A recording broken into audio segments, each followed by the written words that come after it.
देखिए, बहुत ही दुख की बात है। कल जो ये हमला जम्मू कश्मीर के पहलगाम में हुआ, जिसके अंतर्गत 26 बेकसूर निर्दोष भारतीय नागरिक, अपने भारतीय परिवार के सदस्य,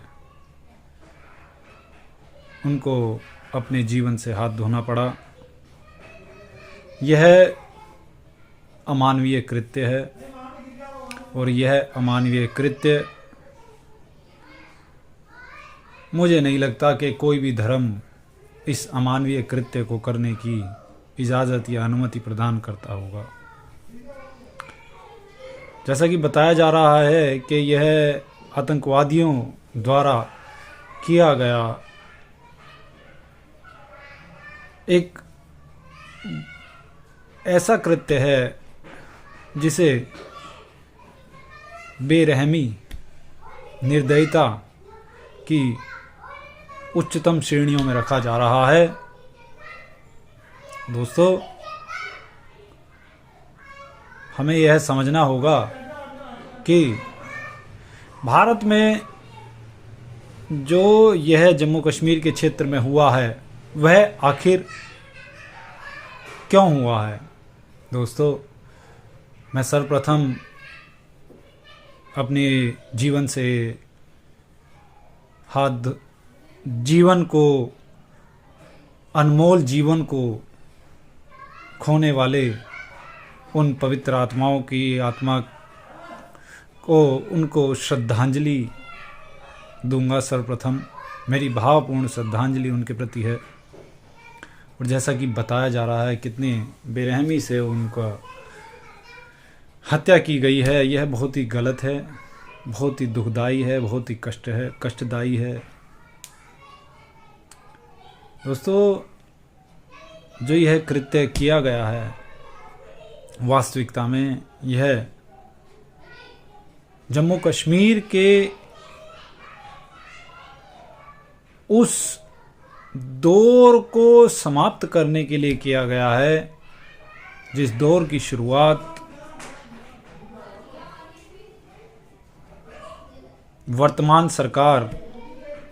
भारत सरकार के कार्यकाल में करी गई है, जिसकी नींव वर्तमान सरकार के कार्यकाल में रखी गई है। दोस्तों, जम्मू कश्मीर जिस तरह से आज ग्रोथ कर रहा था, हमने देखा धारा 370 हटने के बाद में, 35A हटने के बाद में जम्मू कश्मीर में पर्यटन को बढ़ावा देने के लिए बहुत सी सरकारी योजनाओं को लागू किया गया। वहाँ पे बहुत इन्वेस्टमेंट की गई।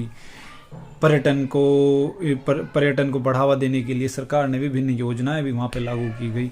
वहाँ पे शिक्षा, रोजगार, स्वास्थ्य आदि सुविधाओं को और इंफ्रास्ट्रक्चर को डेवलप करने के लिए काफ़ी कार्य किए भारतीय सरकार ने, वर्तमान भारतीय सरकार ने।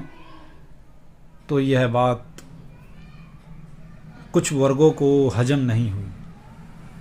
दरअसल वह जो यह बताया जा रहा है कि धर्म पूछ करके उन 26 बेकसूर निर्दोष लोगों को मौत के घाट उतारा गया है, ये बहुत ही दुखदाई है। वास्तविकता में सच बताएं तो यह जिन लोगों को धर्म पूछ करके मौत के घाट उतारा गया है, उन बेकसूर निर्दोष लोगों को, उनसे ज़्यादा बड़े दुश्मन वह लोग उन कश्मीरी भाइयों के हैं, उन मूल कश्मीरियों के हैं, जिनके लिए भारत सरकार रोजगार स्थापित करने में लगी हुई थी, जिनके लिए भारतीय सरकार ने विभिन्न योजनाएं बनाई थी। आज जम्मू कश्मीर में कोई हिंदू या कोई मुस्लिम विरोध नहीं कर रहा है। जो ये घटना घटी है, उसके विरोध में सैकड़ों हजारों लोग विरोध कर रहे हैं और इसकी निंदा कर रहे हैं और इसके खिलाफ प्रदर्शन कर रहे हैं। वह धर्म के आधार पर आज बाहर निकल करके नहीं आ रहे हैं। वह आज यदि अपने क्षेत्र में इस कृत्य का, इस दुखदाई, इस कष्टदायी कृत्य का, अमानवीय कृत्य का विरोध कर रहे हैं, तो वह जम्मू कश्मीर के नागरिक होने के नाते विरोध कर रहे हैं।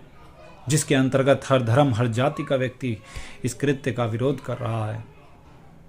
दरअसल जम्मू कश्मीर का मूल निवासी समझ चुका है कि वर्तमान भारत सरकार ने जम्मू कश्मीर के उद्धार और उत्थान के लिए जो कार्य किए हैं वह प्रशंसनीय कार्य हैं, और यह बात कुछ लोगों को हजम नहीं हो रही थी, जिसका बदला और जिस विकास को रोकने के लिए यह कार्य किया गया, उस बदले के रूप में यह कृत्य किया गया, यह अमानवीय कृत्य किया गया।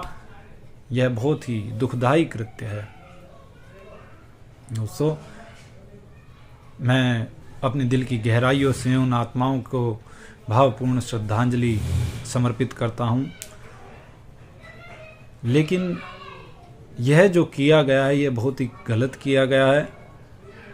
दरअसल मेरा ये मानना है कि आतंक का कोई मज़हब नहीं होता है, और इस कोई भी धर्म कोई भी मज़हब ऐसे कृत्य को, ऐसे काम को, जो ये अमानवीय कृत्य किया गया, ऐसे काम को करने, ऐसे कृत्यों को करने की अनुमति या इजाज़त प्रदान नहीं करता है।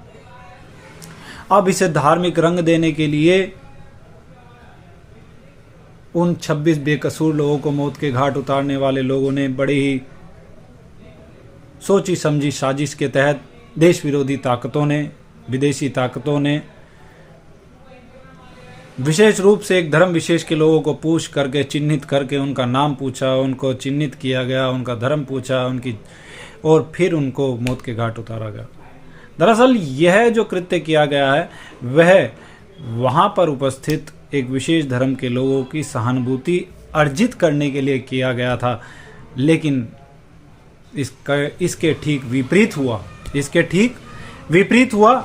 वहाँ पर जिस धर्म के लोगों को की सहानुभूति इकट्ठी करने के लिए, प्राप्त करने के लिए यह कृत्य किया गया था, वह लोग भी आज इन लोगों के विरोध में खड़े हैं, क्योंकि उनके परिवार में जो शिक्षा, रोजगार और जो ये पर्यटन